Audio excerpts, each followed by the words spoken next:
Welcome back to the build of my Dragon drive car. It's a 51 Chevy Fleetline Fastback Coupe. We hope to have the car finished for this year so we could race in the state. Things took a lot longer expected. Nevertheless, we're going to finish this build and we're going to get it over there for next season. Right, so in this episode we cover a lot of different subjects. There's wiring, there's brakes, there's more wiring. We've got a big update on the engine. Kenny sent me over some footage which is fantastic. Stay tuned.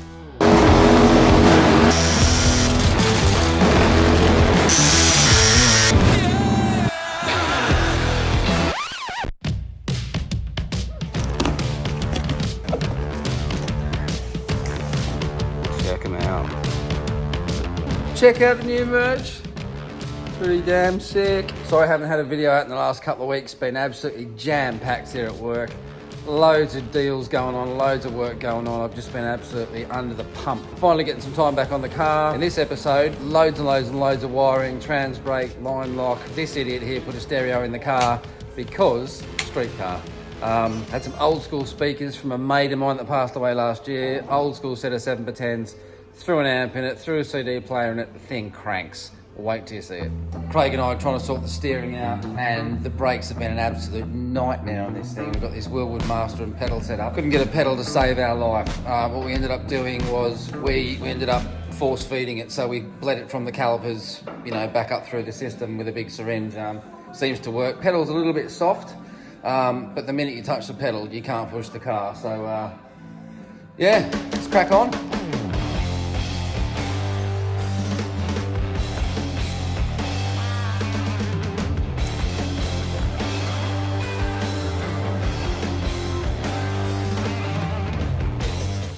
A little bit of undersealing to do in the boot where we welded the cage back in the mount, so Craig and I are going to throw some bed line around the raw material, and we thought, well, we're going to waste a can, so we pulled this bad boy off, going to rub it down and undercoat this at the same time. It's doing alright for a 72-year-old boot lid. What is that? I don't ever think this has ever been painted under here before, man.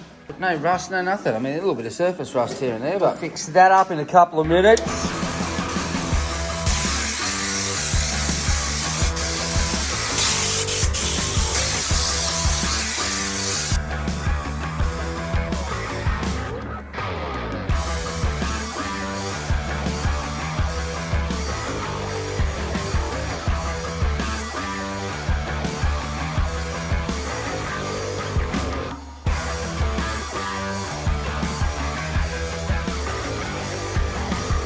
Throw the boot lid back on the car. Gaps are as good as we're going to get them. Not bad. Can't imagine the car's that straight to begin with. We're happy with that. On to the next job. We've got the trans brake button and the line lock button mounted on the steering wheel now, so we're going to try and wire these things up. Absolute pig of a job now the roll cage is in. So tight. So wish us luck. As you can see, old Cragos over there is enjoying himself. He's got the body of a 16-year-old gymnast, this dude. Right, so we've got line lock here, trans here, a couple of telephone cables or whatever you want to call them. Got the line lock underneath, got the earth wired. We've got another wire poking through the bottom of the floor there. So we're going to wire that up to the switch and try and find the ignition power back up to the switch.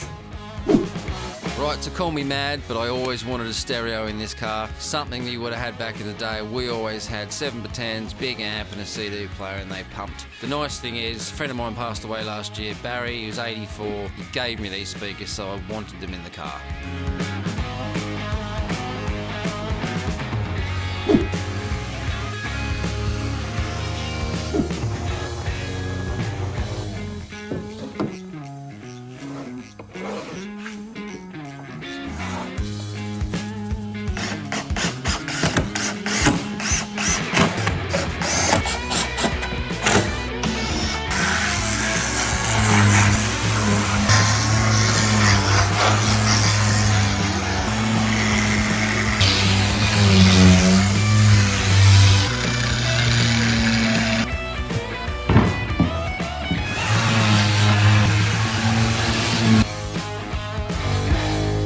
Superman. So we're being mad bastards and we're going to fit that right between the seats. There's obviously a triangle in the roll cage, so we're trying to figure light as, drill a couple of holes along here, down here, down here. This piece here fits straight in the center of the roll bars. We're going to cover this with, I don't know, canvas, something black, leather, and then we're just going to cable tie it to the frame. Because we want tunes, man. Sometimes I think of a workshop for special needs children. He's under pressure now. What do you got, Craig? What have you made? A music box. It's going to fit? Of course you will. You heard it straight from the horse's mouth.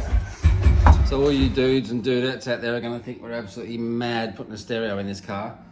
Probably think it's a shitload of weight. There's no weight in this thing at all. Like I said, always wanted to build a street car. Want some tunes. Can't wait to crank out some Nickelback, and Craig's itching to get Shania Twain on these things. It's going to be sick, man. Cruising down the road, two dudes holding hands. Rock on. So now we know it fits in the car, let's make this thing look pretty. We're going to cover it in some canvas.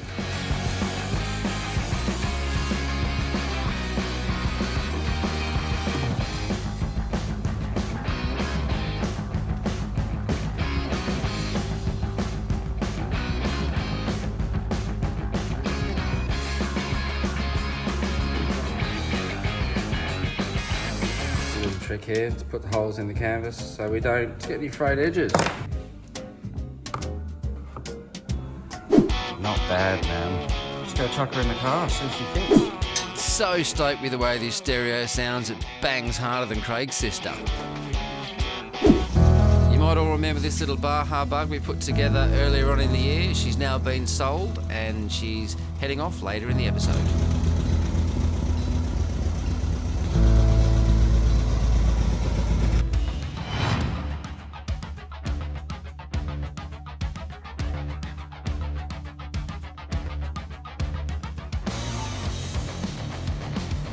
Fun and games, always. Kind of feel like we haven't done anything fun on this car for a while, but show you what we're doing here. So we've got this new joint in here. Obviously, you've got to make this joint come all the way down under here, up to our rack.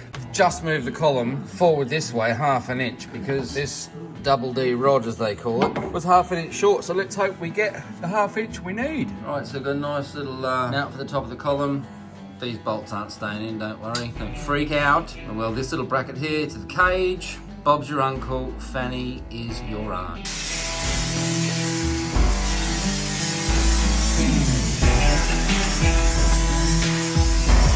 We ended up putting this Wheelwood master cylinder in the car.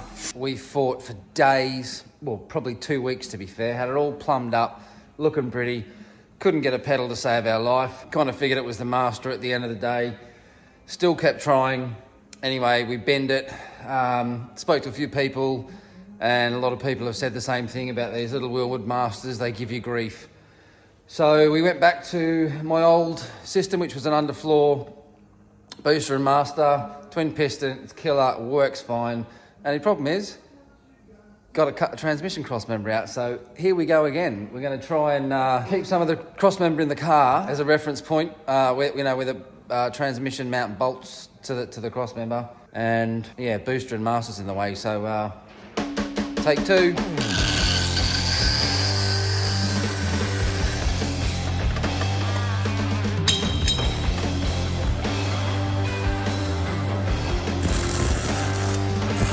This is what we're thinking.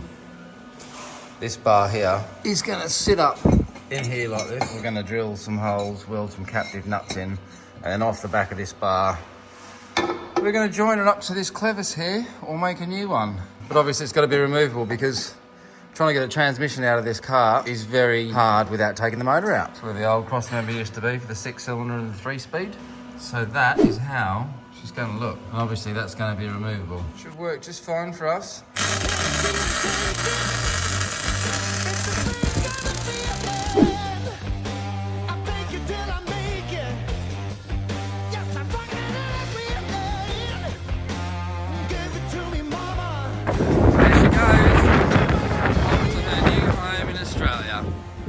I missed that one.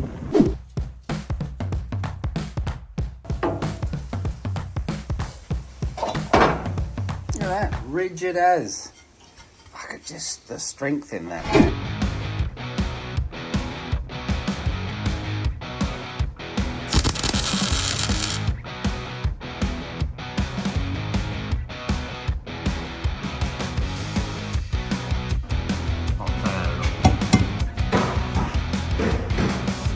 Little bit of a shop update, guys. Got rid of quite a few cars this week. I'm feeling kind of bare. There's so much space around here at the minute. Beetle's gone, Vauxhall's gone. Never had this much space in my life. Old girl's up on the ramp, still waiting for the motor. Got updates on that one. Right, here's the exciting part, the mighty Tower of Power, the blown 547 that Kenny's putting together in Scotland. So here's some footage old Kenny sent us from Scotland. This is the boys working hard and polishing the crankshaft after it's all been machined and balanced. Cylinder heads, big Brodix 2s. Kenny's been right through these things and made them an absolute masterpiece. So I'm going to be jumping on a train and going to go and catch up with Kenny in the next week or fortnight, and he's going to teach me how to dial this camshaft in. So keep an eye out for that footage. It's going to be in a future episode. Right, so thanks for watching, guys. Please don't forget to like, share and subscribe, and we'll catch you on the flip side.